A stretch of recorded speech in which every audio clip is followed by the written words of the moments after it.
Leonard, earlier before you actually came in, I was saying that I'm losing hope as an interviewer on issues like this. Yeah.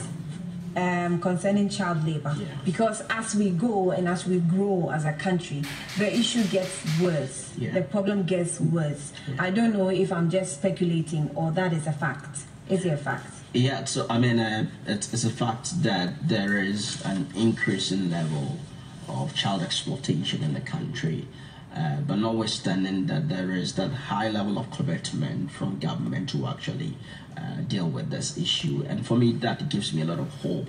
How long have you been monitoring this commitment for? I mean, I would say for the past year, I've seen a lot of commitment on the side and of is a commitment yielding results? Yes, it's actually yielding results, especially for this year. I know that the Ghana Police Service, together with the Ministry of Gender, Children for Social Protection, have done 2 major rescue operations, one in January and one in April. And if you go to the lake now, I'm told that most of the fisher folks there, most of the fishermen there are actually declining the usage of kits for fishing. And for me, that is an indication that, I mean, something is being done about it, and that gradually, if we continue to basically prosecute perpetrators, we continue to basically apprehend those who are perpetrating such crimes and to deter others. I mean, gradually we'll see a major scale down of exploitation of children in the country. So what's the overview of the situation of children in child labor? I feel like, and this is speculation, I'm seeing a lot of children now pouring down onto the streets and engaged in begging, which is against the law. I know it's against the law, but it's on the increase.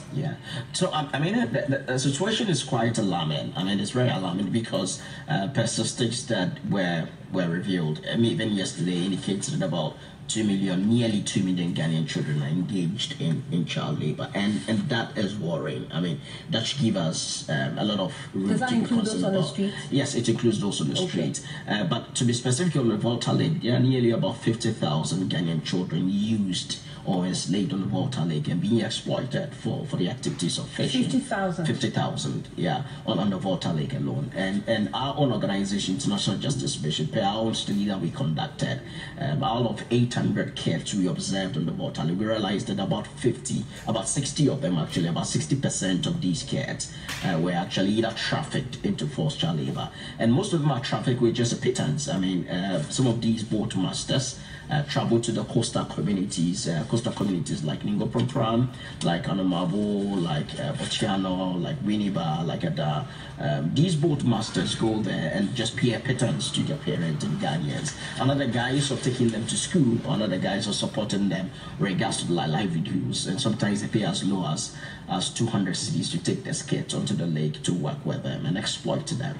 And it's very worrying in the sense that these kids are denied education, they are denied healthcare, they are denied leisure, they are denied what really will sustain them as children. And for us, that is very worrying.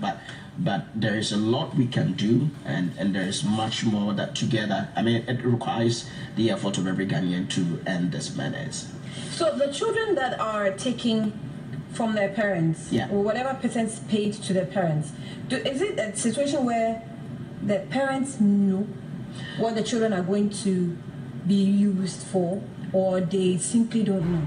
So, majority of the parents are not aware of the brutalities on the lake. Based on the statistics? Yes, majority of the parents are not aware of the brutality on the lake. And most of them think that their kids will be going to school and that their kids are going to get support regards to their livelihoods. And most of them think that probably their kids are going to learn apprenticeship in terms of the trade of fishing, because most of these parents already, to some extent, engage in fishing. So they think that their kids are going to learn this apprenticeship.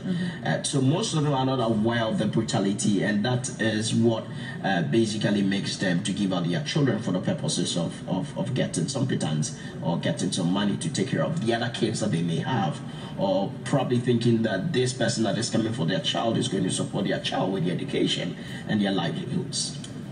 So, well, I don't know if what the efforts we're putting in with catering for children, if they are children are children getting or growing more interest in education, or they're getting more of informal part of life, more into informal part of life than education? What is the situation like?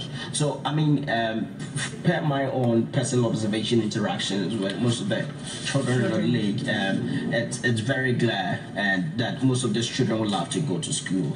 Most of these children want to go to school. One child I specifically spoke to say is that I want to go to school, but my boss says I cannot go to school. My boss says I should work. When my boss means who? I mean, they are both masters. Their both master says that I should work until I'm 15 years before I can go to school. So a child of say 8 years will be working on the league till he or she is 18 years or 15 years before he or she is taken to school. And that is just a promise. And many occasions these children do not end up going to school, but they have that strong zeal and they have that strong interest to go to school. But who is there to help them to go to school? Okay, I'm sorry, let me pick. Godwin is to let us know the situation of children under 18 years who are doing activities that you think is illegal or it's not right for their ages, or you think it's okay, we should allow the children to do it if they want to do it, or if their parents are putting them to it.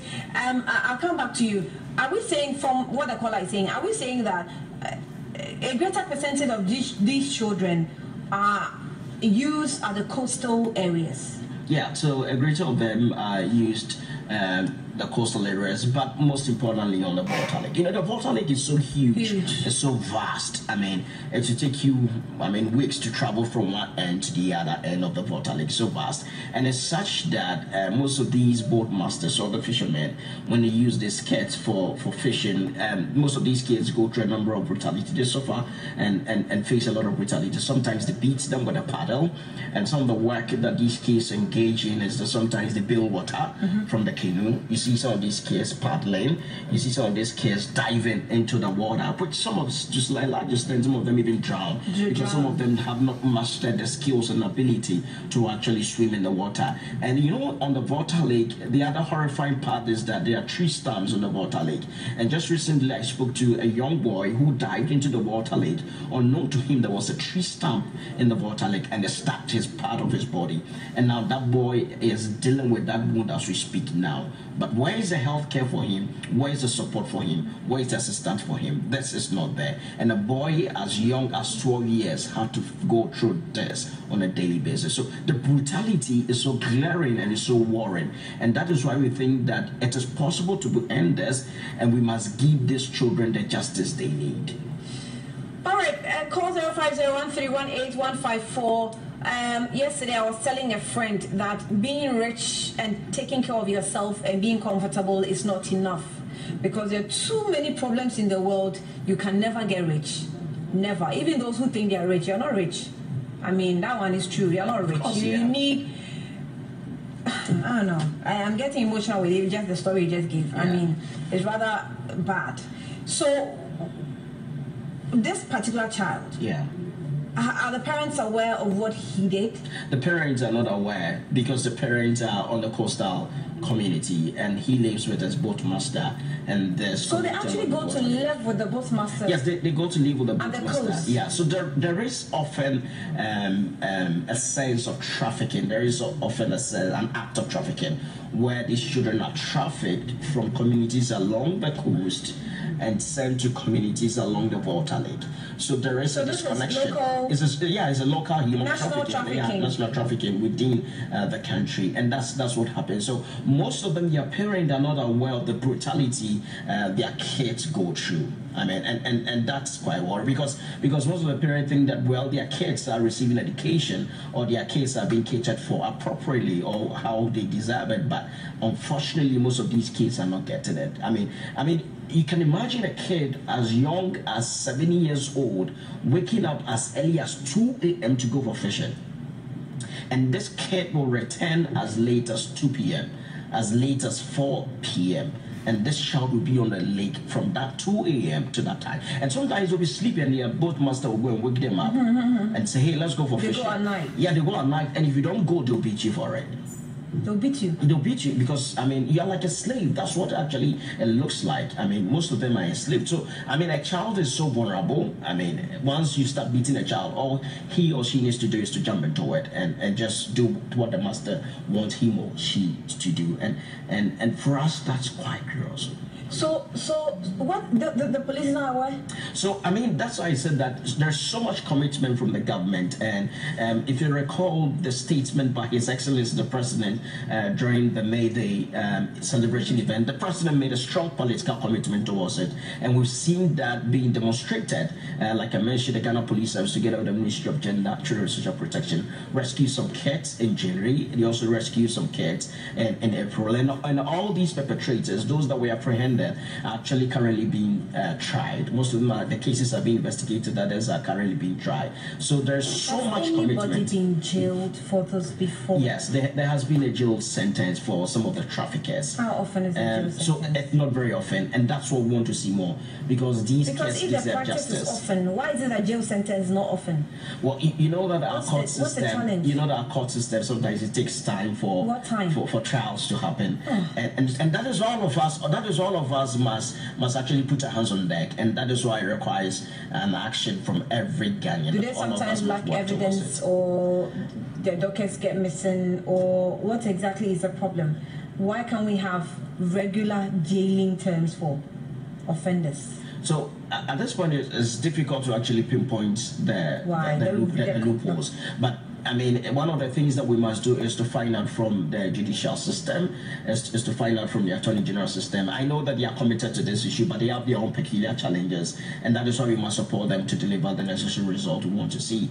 We believe so much that it is only when perpetrators are prosecuted that justice will be seen, and that child trafficking and forced child labor can end on the voter lake. And we believe that it is time for us to begin to prosecute. And like you rightly mentioned, when prosecution happens immediately, then it serves as deterrent. And these kids need justice. They want to see justice. They want to see that those who have brutalized them get the necessary justice, and that they see smiles on their face. They begin to see hope again. They begin to smile again, and that they are reintegrated back into their community and they begin to live their normal lives again. Communication Relations Manager for International Justice Mission. Now, apart from the coastal belt areas, what else? What are some of the labors or the labor platforms that you find children engaged in? So, I mean, child labor is also prevalent in the cocoa sector. It's also prevalent in the mining sector. We see a lot of kids in the mining industry. We see a lot of kids in the cocoa sector, and it's also quite high in these areas. It requires all of us begin to collaborate, and all of us begin to work together to address this menace. So it's not just in the fishing sector, but the fishing sector is quite worrying. But the same situation also exists in the mining sector, also in the cocoa industry, and other parts of the economic sphere of this country. Community leaders, engaging churches, engaging traditional leaders. That's why you have church and community relations. Yes. Are you engage churches? We engage churches. The churches, are they welcoming? Yeah, the churches are very welcoming. I mean, the church in Ghana is influential, and the church in Ghana wield a lot of authority regards to. But the churches, do they have the parents in the church? Do they have their children engaged in such activities? Yeah, I mean, you would even say that some of the perpetrators attend church. Yeah, some of the perpetrators are Christians. Same with some of the guardians. Same with some of the parents. They are Christians and they go to church. Okay. And that's why we believe that, because we believe so much in our religious leaders, in our church leaders, these church leaders have a huge influence in actually changing hearts and minds of their congregants to actually seeing that this is actually a crime. And many a time, most people hide under the guise of tradition.